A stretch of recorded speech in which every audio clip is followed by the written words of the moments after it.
I think it's just going to get weirder and weirder and weirder, and finally it's going to be so weird that people are going to have to talk about how weird it is.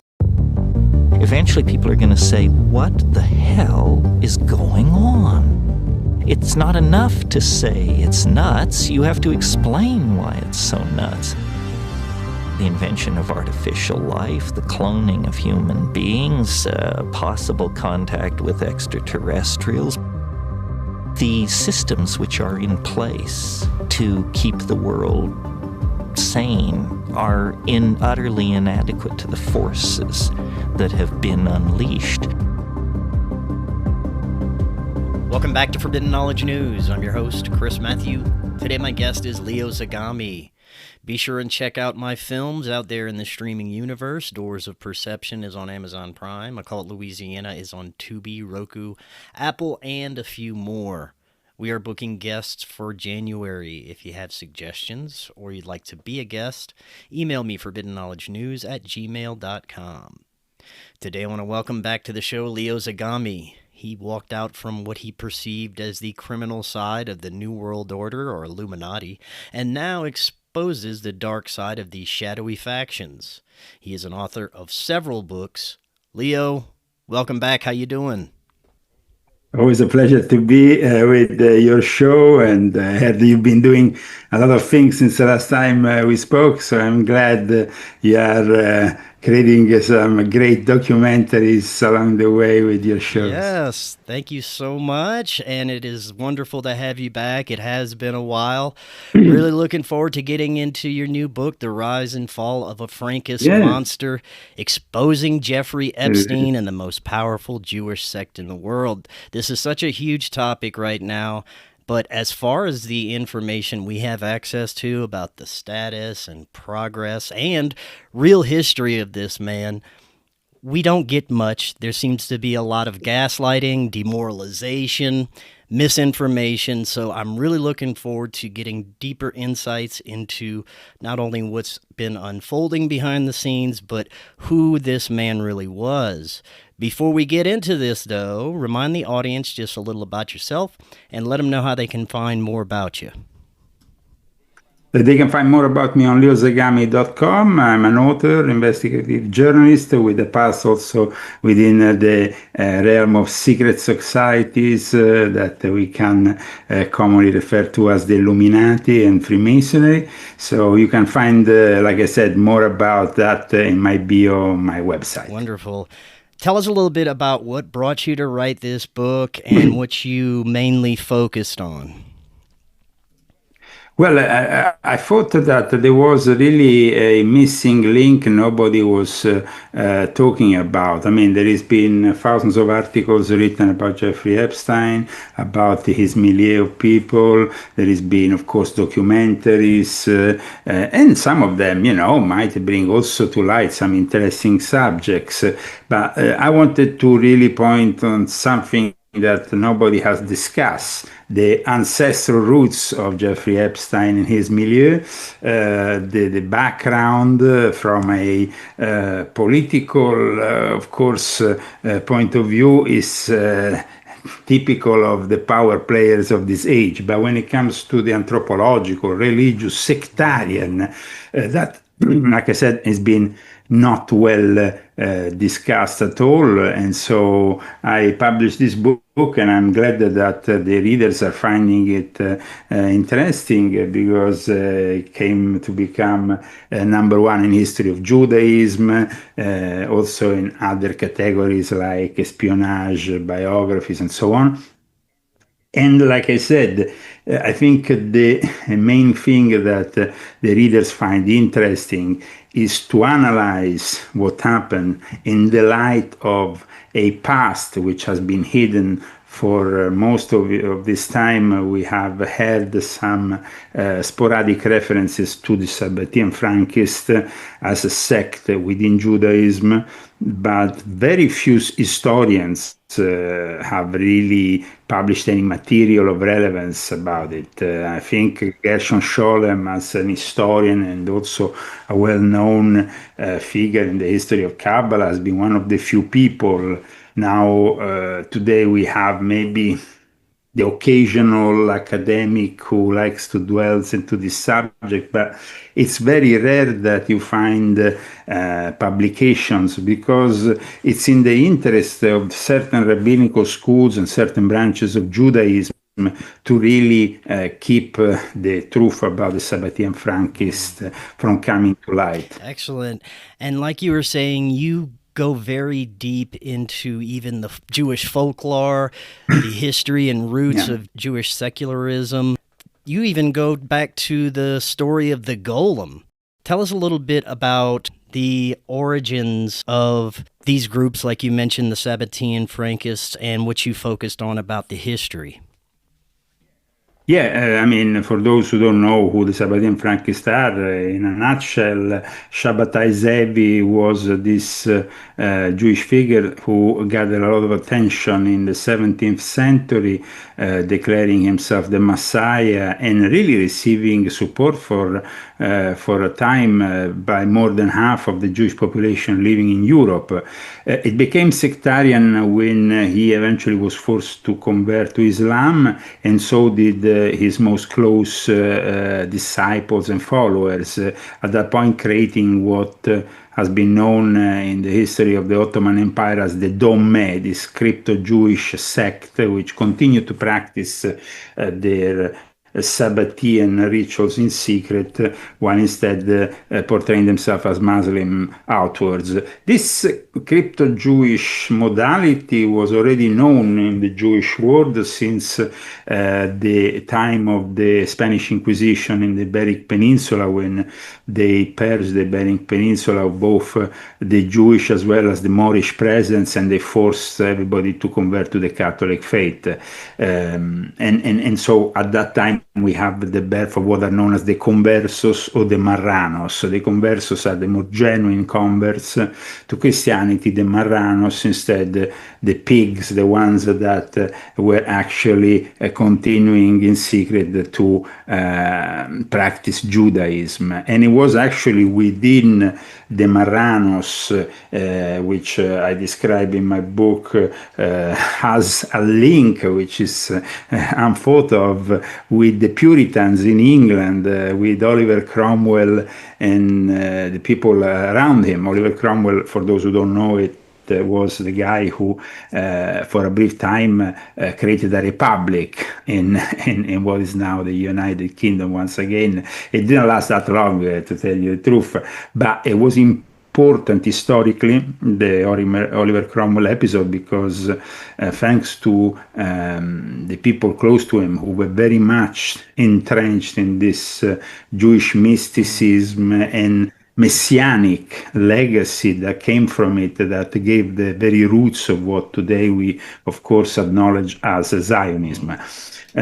But from that moment onwards, there is also a close link with Shabbatai Zevi, because Mordecai Zevi, the father, was working for these British Puritans in Izmir, Turkey, and so he brought inside his household the ideas that were propagated by a guy called Menasseh ben Israel, the ambassador of the Jews, who eventually got Oliver Cromwell to get the Jews who had been kicked out of England for several hundred years from the whole British Isles back to the British Isles. So that was an important development, but that was only the first stage, because the plan was always to bring them back there and then back to Israel.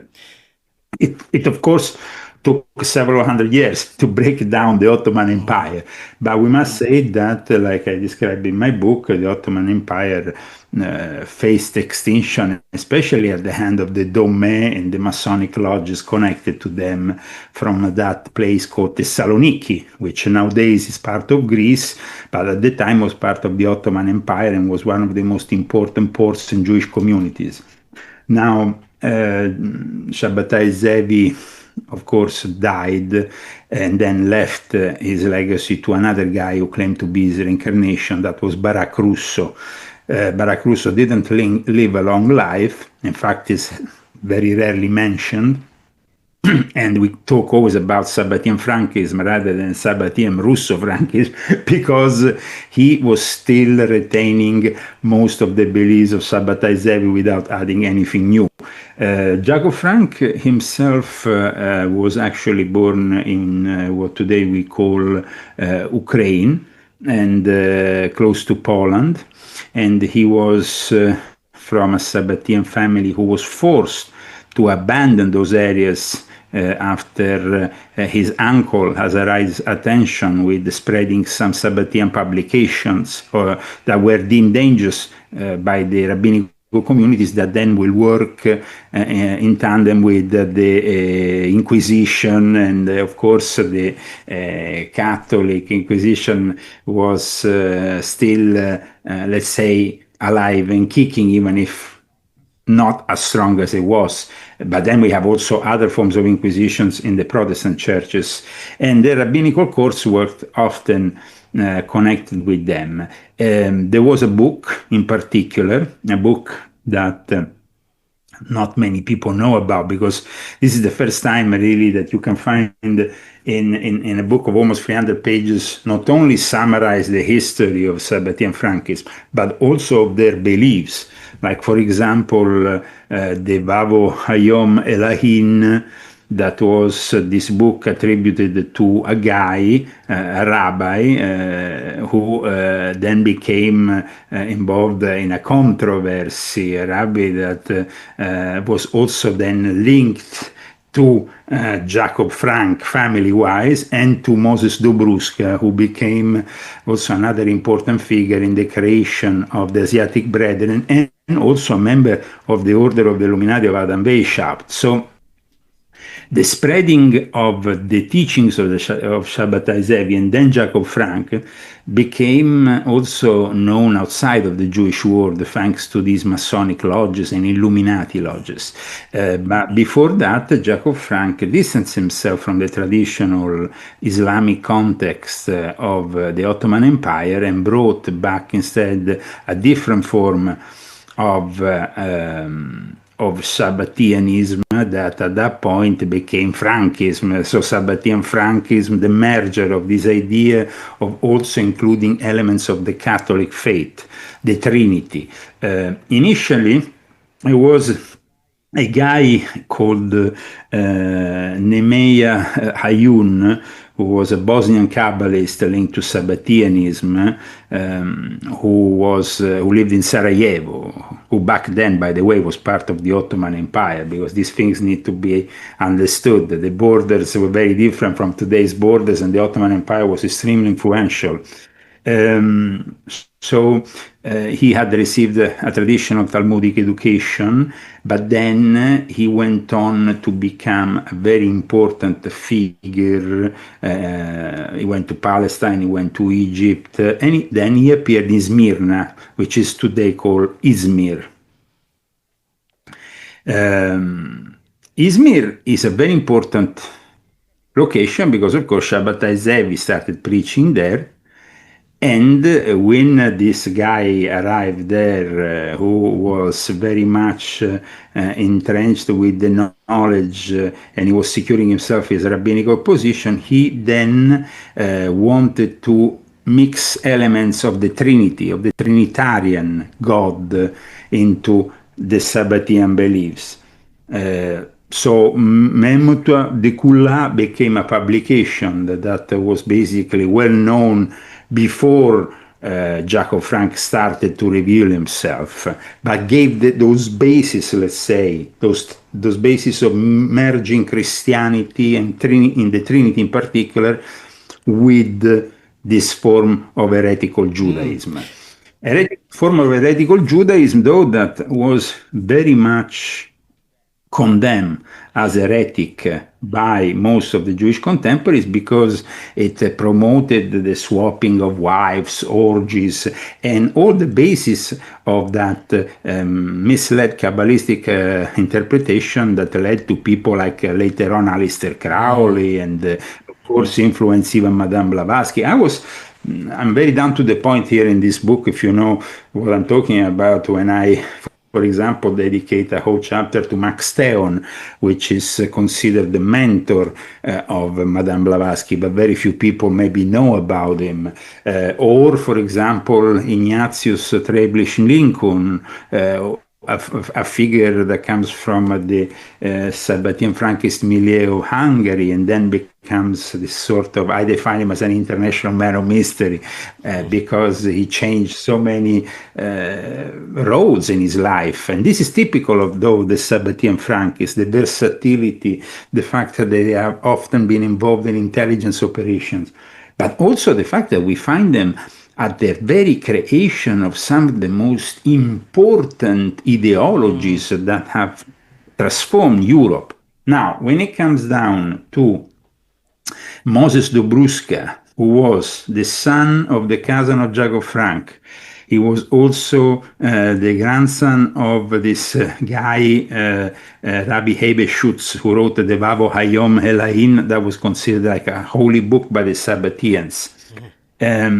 He has a really important role because he changes name, of course, many times in the various roles that he has. He's another international man of mystery, like Ignatius Treblish Lincoln, who started as a Jew and ended up as a Buddhist monk going through the rise of Nazism, and even a member of the SRA and involved with the Anglican Church. So here we have people that, I repeat, they're very versatile in transforming themselves. But that's really the very basis of Jacob Frank's new, let's say, move. He didn't want to be stuck in the Islamic world of the Ottoman Empire. He wanted to bring his new form of Sabbateanism in the Catholic world by bringing also to the Jesuits 20,000 Jews that will convert, and that he will initially call the Edomites, the Edom followers. And Jacob Frank wanted to open up to the Christian world the Sabbatean heresy, something that then became, of course, immediately controversial. And in fact, he was then arrested by the Inquisition. Right. Now, you mentioned a few things that I'd like to dissect a little bit. First being their true beliefs. You mentioned how they mismatch different theological belief systems, but what it is at its heart is truly something that seems very dark, resembling what we would now understand as Luciferianism, right?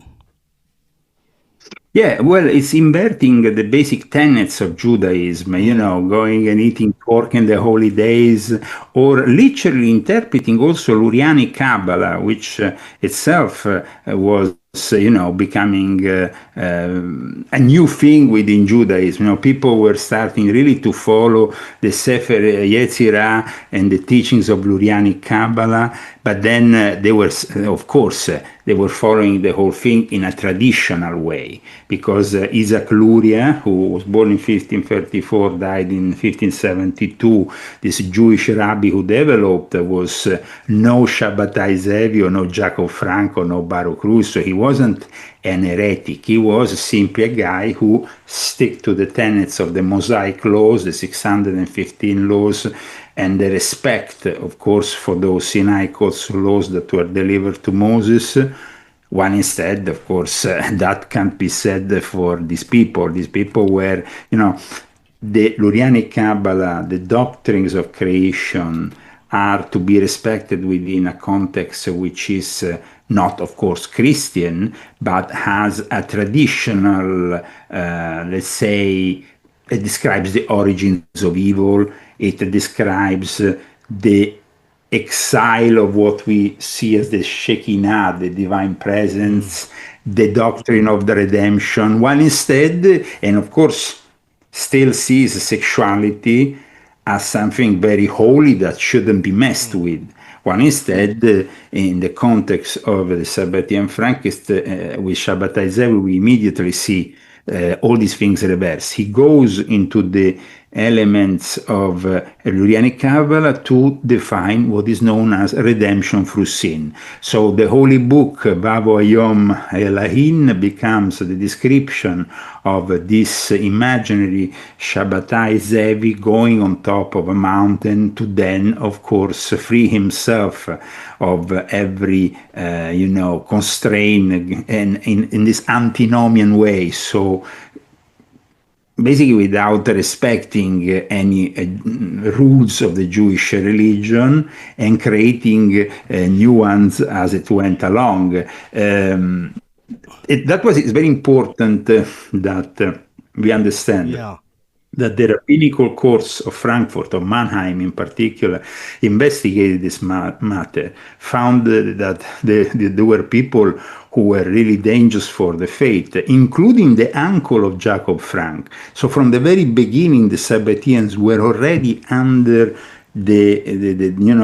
under investigation. Then Jacob Frank arrives and he adds even more controversy, because here we have a guy who radically reinterprets the Shekinah as being the Holy Mary of sorts. During his time, he was arrested ultimately also by the Catholic Inquisition, because he was dealing secretly with the Orthodox Russians, and he will be eventually freed by them. He was staying in one of the most important monasteries that there is in Eastern Europe, the Holy Mary of Czestochowa, the Black Mary, which was very revered by John Paul II. So I also give to the Jeffrey Epstein, Ghislaine Maxwell story a completely new twist, because I explain why they were received in private audience by a Polish Pope who was very well versed with the Sabbatean Frankists. Because if today we have the possibility of studying many elements of it, is because of the archives that come from Poland, one of the few places where they survived these documents, because they were very secretive. Yeah. They were very secretive when they moved to America. They were very secretive when they moved around the world, because their interest was never really to become visible. They wanted to create the banking cartel in Mannheim, the basis of it in Frankfurt, and Jacob Frank, when he was liberated, he eventually created this court in Offenbach, just near Frankfurt, where the lodges, of course, already of the Illuminati were trying to become active in his very name. The method that they use to infiltrate all of our institutions, and from what it seems, they've infiltrated many of our religious and financial and political institutions, basically everything that controls our systems. But the method they do it is extremely parasitic, because they take on the traits of this other religion or belief system, integrated into something that vaguely resembles Christianity or whatever they're trying to hide behind, and it becomes something new. And over time, it's not recognizable as to what it was.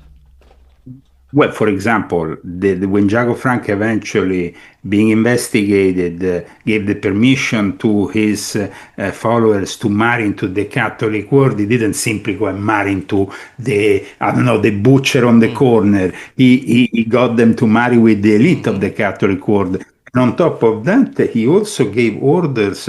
So when you will be baptized in the Catholic faith, you will take on the surname of your godfather, which will become another very covert way of infiltrating some of the best families, because their godfathers will not be the modest guy who we find in a typical town in Poland or Ukraine or Moldova or whatever. It will always be connected to the aristocracy. That was how they eventually arrived to the heart of the Austro-Hungaric Empire, Vienna, with the Rothschild, who were first nobilitated there. Rothschild also part of this Sabbatean Frankist establishment. You said it very well. I mean, they tried to infiltrate, but let's not forget who inspired them, because they were very close to the Jesuits. And the Jesuits are really inspirational on that front. But when we go and see, for example, I published a book that is the last one of the Confession series, volume 12. I explain also the importance that the Conversos and the Marranos had in the very formation of Ignacio Loyola. The Alumbrados, who were the Illuminati of the time, who were mixing Jewish mysticism, Islamic influences, and they were already, if you think about it, putting together that syncretism that became then of the Sabbatean Frankist. Yeah. I want to get into Epstein a bit, talk about his rise to power, who he really was, where the hell he came from, and why him. Well, of course, it always comes from the family background. So the first thing which I did in my book was to go and look into the family background of Jeffrey Epstein, of Ghislaine Maxwell, and suddenly I find myself with an ancestry which was clearly influenced by the Sabbatean Frankist. I mean, when Jacob Frank didn't manage to force him to convert into the Catholic faith some of his acolytes, he then told them to infiltrate what was then became the Hasidic community, the Orthodox community, so they could infiltrate and hide themselves from the other. You see, still to this day, the problem that Judaism has in confronting the Sabbatean Frankist heresy is that many of the most illustrious rabbis, including, for example, Rabbi Eberschutz, are considered to this day some, geniuses of the and sacred figures of Judaism that are untouchable. So that is, I think, Jeffrey Epstein comes into that situation. His family is from Brooklyn. It's a family that, of course, comes from Eastern Europe, from the Sabbatean Frankist, let's say, strongholds of Eastern Europe and Russia. And the Stavovsky, the family of the mother, as well as the family of the father. And then we have, of course, the family of Ghislaine Maxwell, the Hawk family, which then becomes the Maxwell family. Now, these things are rarely, if not at all, discussed by any journalist or historian, to my knowledge. I was kind of like fascinated by putting together this book because of the lack of information that I found when I go around, because everybody's focusing, Jeffrey Epstein was working for the Mossad or the Shin Bet or was working for the... Yeah, it's not that. It doesn't work that way. It's the Mossad, the Shin Bet, and the Israeli state that works for the Sabbatean Frankists, who have created the state for their own purposes. So they turn it around, and in a way, when they turn it around, they make it impossible for the common folk to really understand who is behind this whole thing. So Jeffrey Epstein, in the middle of the 70s, finds his patron of sorts in Donald Barr. Donald Barr, the father, of course, of the future head of the DOJ, when he himself is suicided. Now, a lot of people who still believe that Trump can be genuine in this situation say, but Trump was, at the time the president when Jeffrey Epstein was arrested. No, Donald Trump was the president when Jeffrey Epstein was suicided, which is another thing. It means that you are basically trying to eliminate any traces and connections to a figure that, of course, was very powerful. Now, you see, they can't really understand the rise of Jeffrey Epstein, but it's very easy to understand the rise of Jeffrey Epstein once you understand how the Sabbatean Frankists work. First of all, they support their own. Even within the Jewish community, they are a restricted and internal community to the Jewish community. They hate other Jews. So in reality, they might seem in favor of Israel or in favor of Judaism, but they hate anybody that hasn't fought for their fake messiahs, because they are fake messiahs. They are false prophets, as we call them in the New Testament. So to deliver the truth about Jeffrey Epstein means to go, first of all, behind the scenes. And the first figure of controversy who we find is Donald Barr, because Donald Barr is this guy who was born in 1921, dies in 2004, but the guy is an incredible figure. He has a time in the Office of Strategic Services, the OSS, during World War II. He is a Jewish person who converts to Catholicism at a later age, which only the Sabbatian Frankists do, to then rise up in the Catholic faith, his sons, and that's why really there is a problem, when people talk William Barr, Donald Barr, they don't connect them to the Jewish world. And his Jewish family hails its roots from the city of Berdikiv, which is a major center of Hasidic Judaism that was infiltrated by the Sabbatian Frankists. So Donald Barr is typical Sabbatian Frankist. I mean, he's a Jew and then he converts to Catholicism. He brings up as a Catholic his even William Barr, that, as we know, was strategic as U.S. Attorney General during the first Trump administration.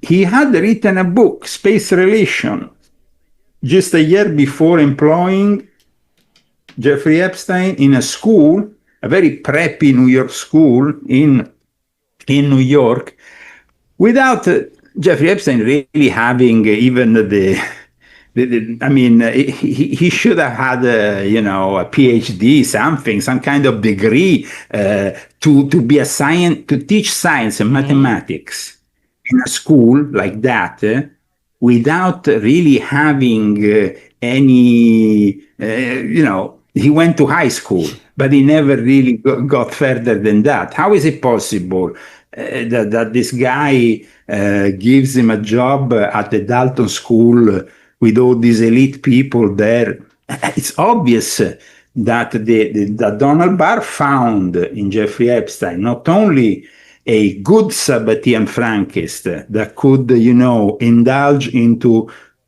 what they believe, which is a redemption through sin, is creating sin around them of immense proportions. So then once you create all this sin, you are kind of like unattached by it. You are, going above it. But also because both Sabbatai Zev and Jacob Frank believe that by doing all this, they will get closer and closer to the messianic times that they will eventually bring back the future king of Israel. So aside from everything else, of course, we see that Shabbatai Zevi, who, for example, gets to be the Messiah only when Nathan of Gaza, in Gaza, by the way, a place that is still very controversial, accepts him and says to him, you need to reveal yourself as the Messiah. At that point, the Synhedrin in Jerusalem rejected him. It was Gaza the place where the Sabbatians first evolved, and where all the tribes of Israel, the remaining tribes, that we have also the thing that there is 2 tribes that are the ones that are known, and we have 10 tribes that are unknown of Israel. Now, in the context of the Sabbatians, Mordechai Zevi, the father of Shabbatai Zevi, was very much also connected to this guy called Menasseh Ben Israel, who, by the way,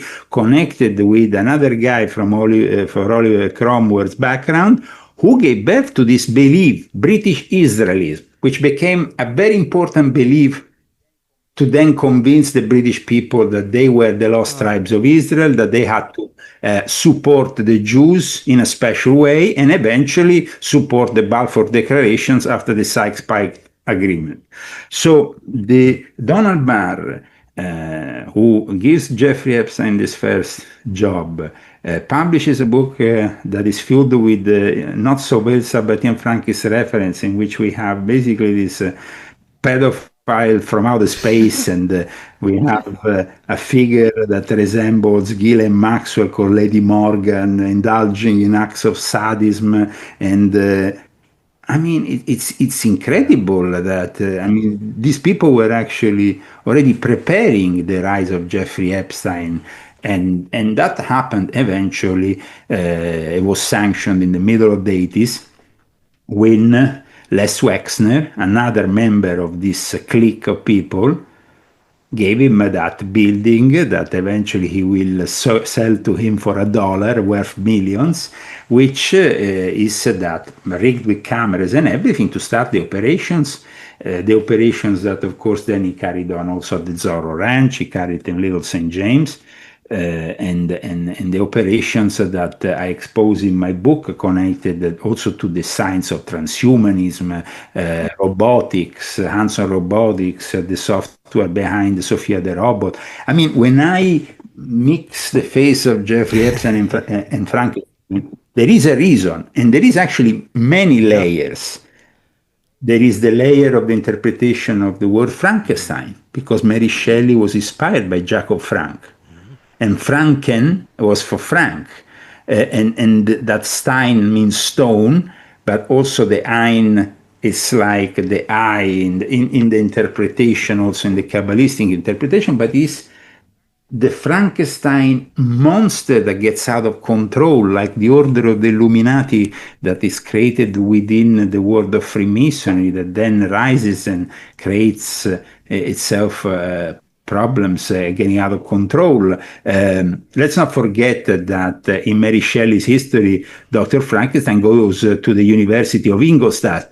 So there is also that clear reference to the Illuminati. The husband of Mary Shelley is himself involved in these secret societies we commonly refer to the Illuminati. So the link with Frankenstein it's very direct. It's not just a imaginary. And like you said, the golem. The golem is a folk tale of something, of a monster created out of clay with a formula, Kabbalistic, magical formula by these rabbis who then create something which goes out of their control. They can't control any longer. It's supposed to protect their community, but then becomes something. And Jeffrey Epstein was, of course, working for the intelligence of Israel to protect their communities also around the world and stuff. But at the same time, Jeffrey Epstein gets out of control. And Jeffrey Epstein, in the end, becomes the victim of his monstrosities. So in 1991, they created this Jewish study group known as the Mega Group with Les Wexner, Charles Bofman. In it, we find, in fact, a guy which is very important, Ronald Lauder. Lauder, one of the first financiers of Benjamin Netanyahu, from one of the heirs of the Estee Lauder Cosmetics company, was the ambassador in Austria in the 80s, when eventually Jeffrey Epstein is also given a passport, Saudi Arabia passport, with residence in Austria.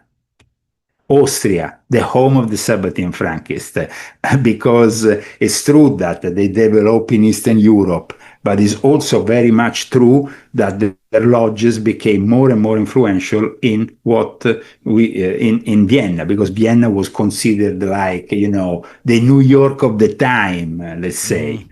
Yeah, that is fascinating.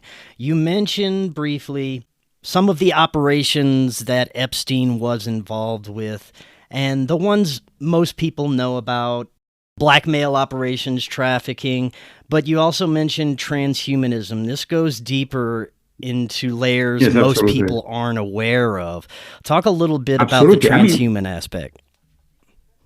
First of all, people need to understand, Jeffrey Epstein had an office in Harvard University. It's not like me and you can go and open an office in Harvard University. No? So that gives you the idea, with the academic world hand in hand, professors that were deemed to be very inspirational, very powerful at the time, will simply bow down to his influence and go and visit him in Little St. James, and of course indulge also with whatever depravities they were indulging. Also in the Zorro Ranch. Both the Zorro Ranch as well as Little St. James, aside from Little St. James having that, of course, clearly that temple, which is, by the way, inspired by a building that was a hotspot of Sabbateanism in Aleppo in Syria, which is something that needs to be. But the fact that this guy was connected to Peter Thiel, he was connected to Elon Musk, he was connected to a lot of people that are at the basis of what we are living now, this dark enlightenment era. 100%. So it's very important for people to understand. For example, Jeffrey Epstein invested a lot of money in the study and research of things that the common folk will find weird. Like he wanted to inseminate the world with the semen of Jeffrey Epstein. I mean, what is that all about? I mean, the Epstein empire intersected with the Santa Fe Institute, where he donated $275,000, where Jim Root chaired the board, while Jordan Greenhalgh was a trustee, and they were contemplating the future of civilization. Like I said, Peter Thiel, a figure that we all know now about because of Palantir, but let's not forget that Peter Thiel comes from Frankfurt, and then we go back to one of the base hotspots of the Sabbatean Frankist heresy, because that's where it sprang up. And it wasn't only involving Jews, because Peter Thiel is not a Jew, but it was also involving Christians who went into their lodges. The Asiatic Brethren was extremely influential in this whole thing. It was extremely influential because it was the first Masonic organization that welcomed Jews into their lodges. Jews were not welcome in any Masonic obedience in Europe, especially in Germany, and they were definitely not welcome even in the Illuminati of Adam Weishaupt. That is a specific rule that tells you not to get the Jews to join. I know it sounds a little bit controversial, this whole thing, but in the end, when you understand how they were operating, they compartmentalize with this Asiatic Brethren the creation of something that then was extremely influential. I mean, the Asiatic Brethren became the influential order for the Ordo Templi Orientis that then, of course, welcome Aleister Crowley. The teachings of Aleister Crowley, the teachings of Madame Blavatsky. I mean, here we're talking about the very teachings that are considered so influential today in so-called sexual magic, and everybody's always talking about these things and think that Crowley is the God that created all. No, he was simply a guy who took teachings that were already elaborated before him. He formulated them with his philosophy of telema. But in reality, when we see the foundation documents of the OTO, we see a direct reference to the Asiatic Brethren, also known as the Frater Lucis, because they were also connected to the Frater Lucis. So they became, when the Sabbatean Frankists entered the Masonic Illuminati network in Europe at the time, they became extremely influential. If today, if in the century that followed, we had the Golden Dawn, we had then all these orders that were doing their own thing with Kabbalah and stuff, is because they were inspired by the Sabbatean Frankists. How does this whole thing evolve? It evolves from a guy called Hecker Unenkoffen, Hans Erich von Hecker Unenkoffen, who was a German nobleman, a Bavarian officer, who gave birth initially to a group called the Order of the Wheel and the Order of the Rosy Cross. He was actually a member of the Order of the Golden Rosy Cross, which, by the way, I also explain in Volume 12 of my Confession, is a Jesuit creation of the time. He was then kicked out of it. He founded this briefly lived Ordo Rotet Aure Crucis, which though became extremely influential in 1776 because it inspired then the birth of Adam Weishaupt's Illuminati. The success of his order, of this Rosicrucian thing, didn't really work out for him, But it worked out when he went to Munich, and we said Munich is a Sabbatean Frankist place is another, let's say, aside from Frankfurt, Munich and Vienna are very important for the Sabbatean Frankists. And it was there that certain Sabbatean Frankists were introduced to him. And then at that point, he opened his lodges to all the Jews, but these were no ordinary Jews. He was opening the lodges to the Sabbatean Frankist Jews. So the main people behind him at that point was actually a direct relative of Jacob Frank, who had, now Moses Dobruska is a very important figure because it also demonstrates there is a direct link with the French Revolution here. Like there is a direct link, we said earlier, with the rise of Nazism. Here we have a direct link with the philosophie sociale and with the very birth of one of the most important moments in the history of the Western world, because the French Revolution is considered such. Now, he was known as Moses Dobruska. He was the son of the first cousin of Jacob Frank. He was the grandson of the guy who wrote this holy book of the Sabbateans, the rabbi that was involved in this controversy, because the Rabbi Eberschutz was attacked and became involved in one of the biggest controversies, the Hemden-Eberschutz controversy, which we don't have now time to go into, but is then described in my book, very important. The Knights. Now, when he became one of the main activists of these Knights of St. John the Evangelist for Asian Europe, commonly referred as the Asiatic Brethren, he, of course, filtered the teachings that he had received from the Sabbatean world, the Sabbatean Frankist world. I mean, a guy so close to Jacob Frank was, of course, influenced by his teaching and was filtering in the lodge. But he wasn't the only one. Together with him, there was another Sabbatean Frankist called Ephraim Joseph Ingerschelt, who had been a German Jewish mystic, very much involved in the Jewish Enlightenment, because he was then very close with Moses Mendelssohn. Moses Mendelssohn is considered one of the most important figure in the development of the Ashkalah, which is the Jewish Enlightenment. Here we are talking about the modernization of Judaism. It's like the Sabbatean Frankists, thanks to these figures, pushed certain Jews to secularize themselves and distance themselves from their religion more and more. So if they couldn't get them to become heretics, they will get them to become atheists. Like you said earlier, there is a similarity here with Satanism, and because in the end, even if of course Satanism can be, also considered something that is born within the Jewish milieu, Jewish faith, let's say, it's with Christianity that we usually refer to the Satanic Mass as the reversal of everything Catholic and Christian. They were reversing everything that was Jewish. Yeah.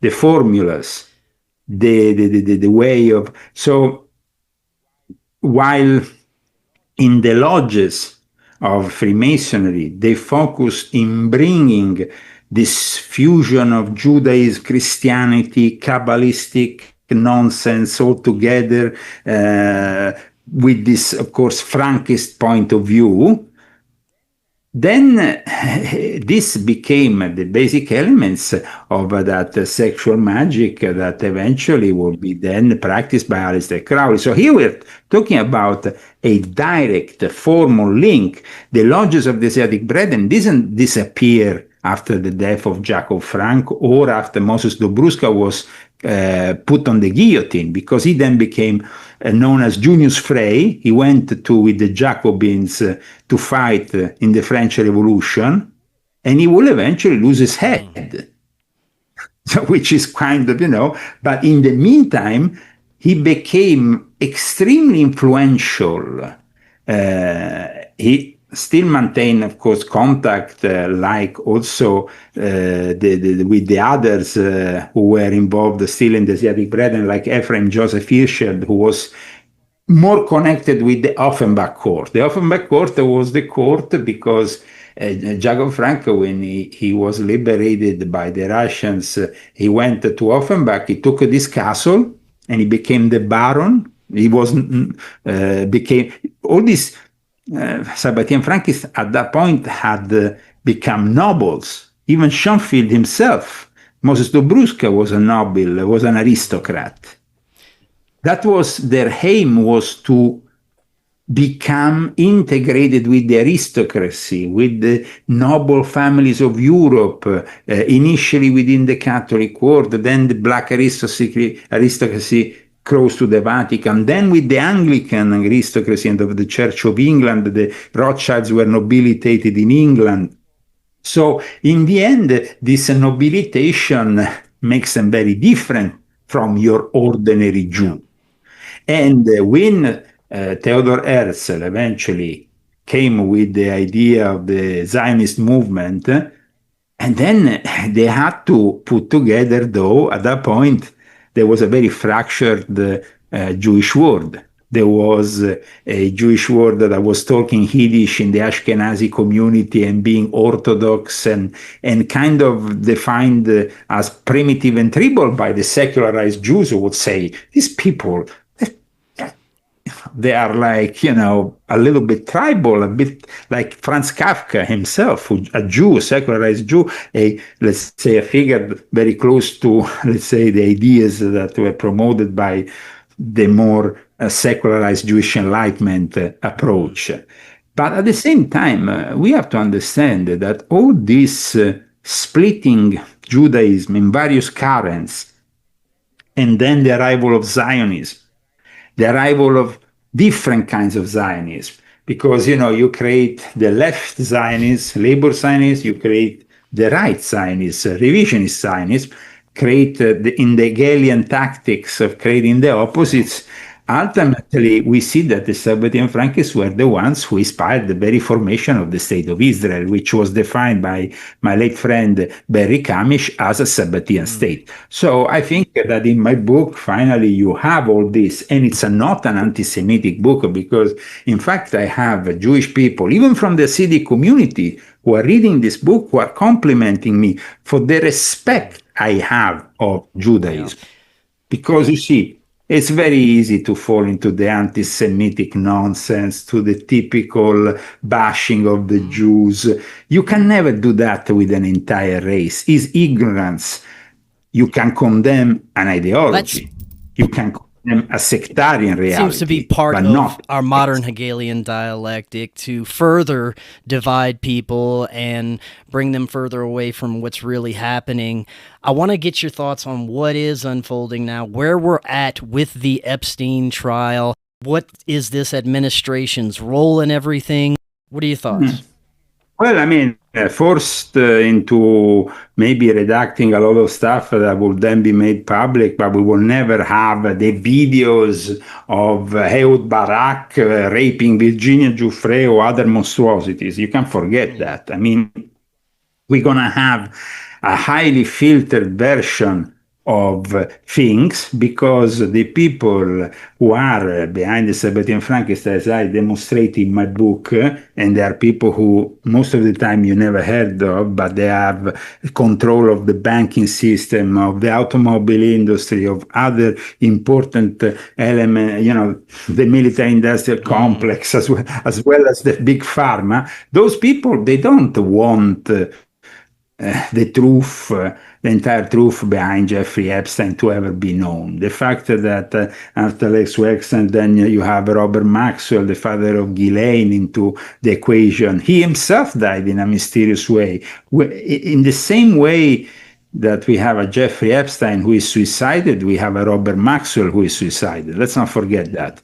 These people are often kept alive until they are no longer, reputed safe, and then they are eliminated.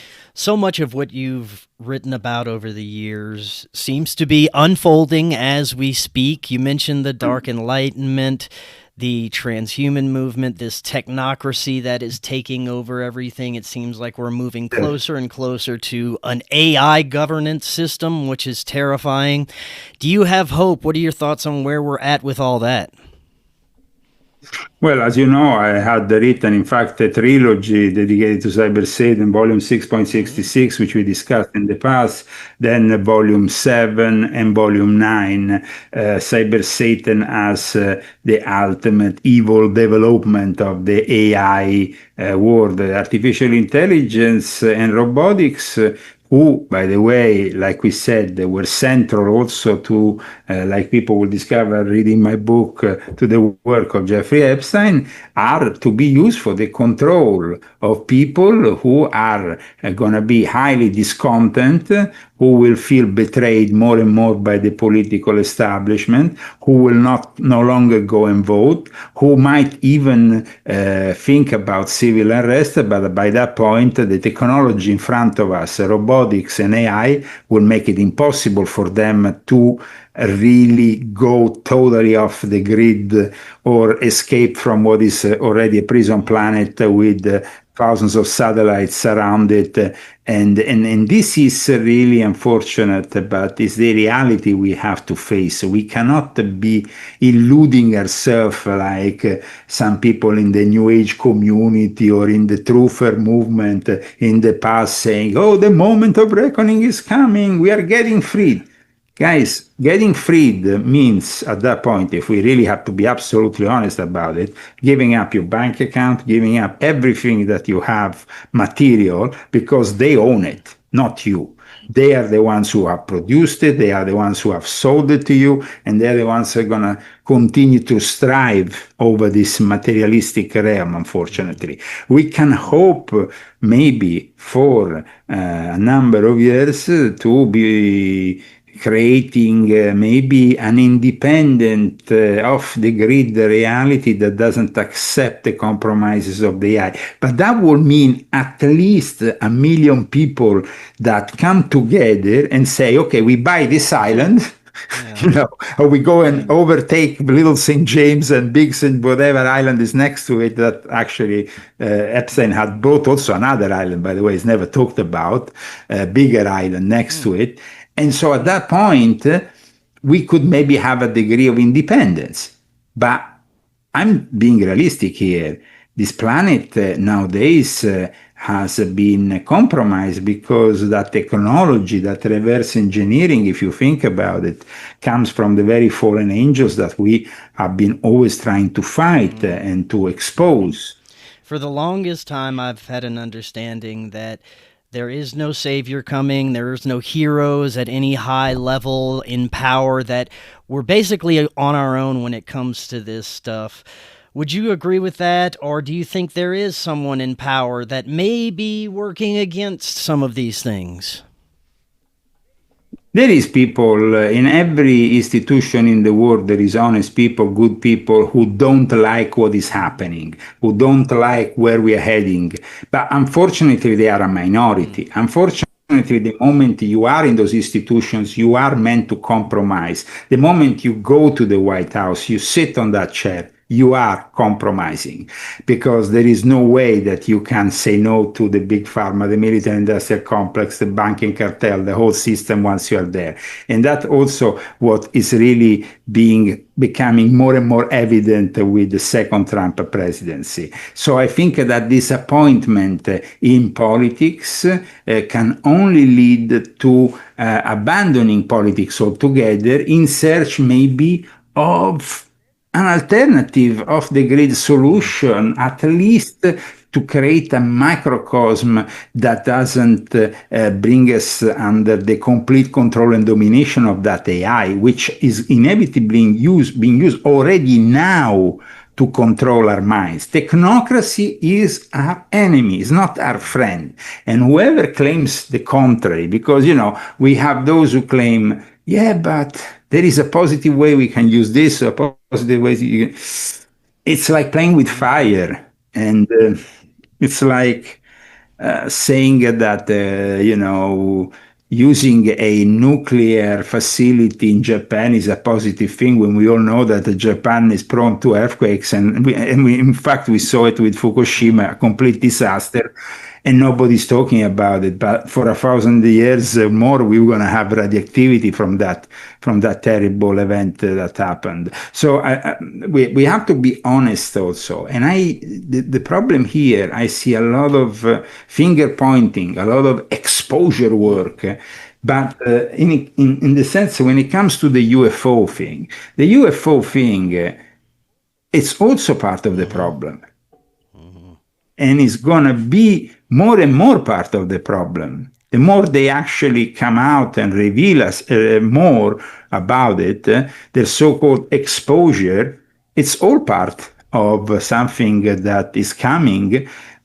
And you were saying, is there a savior? Well, if we have to be honest, within all the religions in the world, there is a figure that might oppose this derangement. At the same time, we have also the rise of a figure that is commonly referred to as the Antichrist, that will endorse it. So I have still hope that maybe we can somehow oppose this. And that is my hope. I mean, I'm not, I'm simply stating that the prophets of old, including Jesus and the Christian world, have always promised us that this moment will come. So we should, of course, be ready for it. Yeah. But to compromise like today's Christians do often, or other religions, thinking that they have the only way and that they are the answers to all the problems, and that eventually it's not an easy thing when you know very well that God is definitely the answer to things, and can be, of course, a great moment for us to maybe deal directly without all these organized religions who seem to inevitably be corrupt at one point or the other. I agree. The teachings of Jesus Christ are the easiest way to navigate your way through the madness. So if there's anything that can be recommended, I'd probably go there.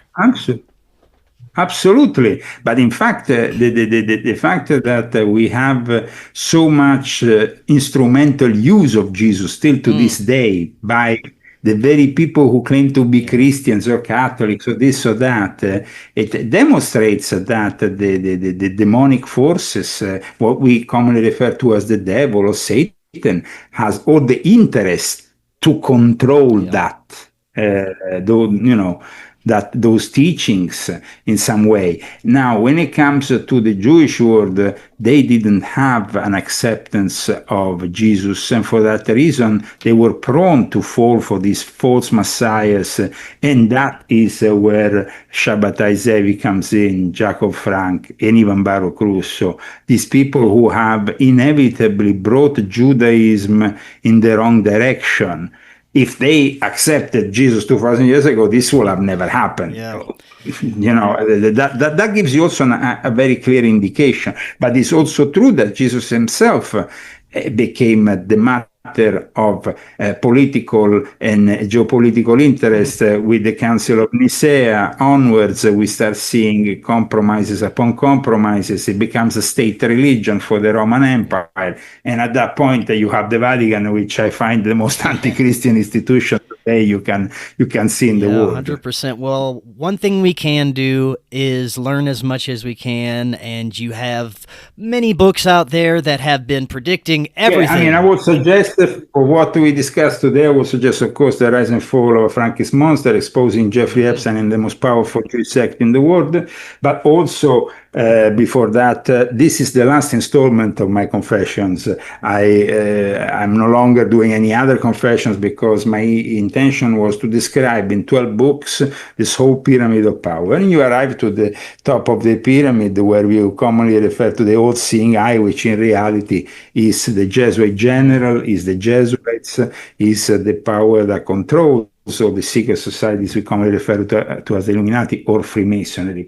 And this, I think, is very important. There is also another book which we have never discussed, me and you, which I suggest for our readers, which is about Islamic Freemasonry and the secret societies behind the eternal conflict in the Middle East, because it received praises even from the Islamic world, even from the Sufis, which I criticize in the book, because they say it's evident that I have respected, I've respected the religion in a way that I claim sources which are credible. I don't simply speculate in my books.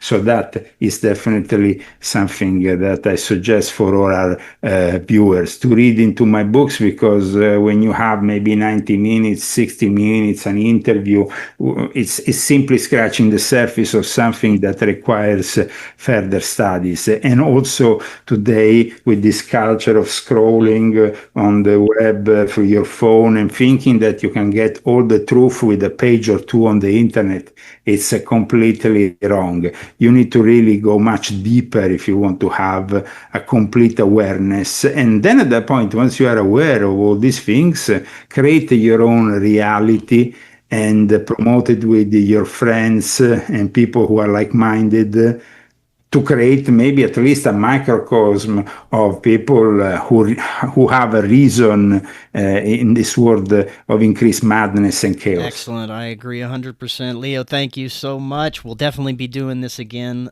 So much more we can discuss. And until next time, everyone, have an excellent evening. We will talk again tomorrow. Thank you very much. Hello, friends. I am so excited to tell you about Independent Media Token. Independent Media Token is a brand new way to show your support for independent media without having to donate a dime. Independent Media Token is a cryptocurrency on the Solana blockchain designed to generate funds to promote and foster the growth of independent content creators, allowing them to engage in their art without having to worry about being demonetized. Through a network of media partners, of which you yourself can become a part of, Independent Media Token's goal is to ensure the powers that be can never cut off all of our areas of funding and censor the only free voices left in the world. Join the movement today. You can pick up Independent Media Token using Phantom Wallet or the Solana wallet of your choice, where you can easily swap your Solana for IMT. Grab some IMT today and remember to always know your team. To learn more, visit independentmediatoken.com or use the link right in the description. Are you and your family prepared for an emergency? Maybe the fake alien invasion? Now is the time to prepare yourself and your family for any event. Check out Prep Starts Now. Their mission is to provide high-quality preparedness products that empower individuals and families to be ready for any situation. They're committed to delivering reliable, trusted gear to ensure your safety, security, and peace of mind in times of need. Their product selection is carefully curated to provide you with the essential gear you need to stay prepared. From emergency kits to tactical tools, every item is chosen for its reliability and practicality. Prep Starts Now understands the importance of family, and their goal is to equip you with everything you need to build a solid plan for your family's preparedness. In today's ever-changing world, being prepared is more important than ever, and Prep Starts Now is here to help you and your family stay ready with quality products and practical guidance. Use the link in the description and get 15% off your order. If you're looking to start your therapeutic microdosing journey, but don't know where to start, especially when looking for the highest quality ingredients, including nootropics, and what you'd expect from a true microdose capsule, check out our friends at Brainsupreme. They offer the absolute highest quality ingredients so you can start your microdosing journey knowing that you're getting top-notch ingredients. To find out more, visit their website using that link right in the description, and you can get 15% off your entire order.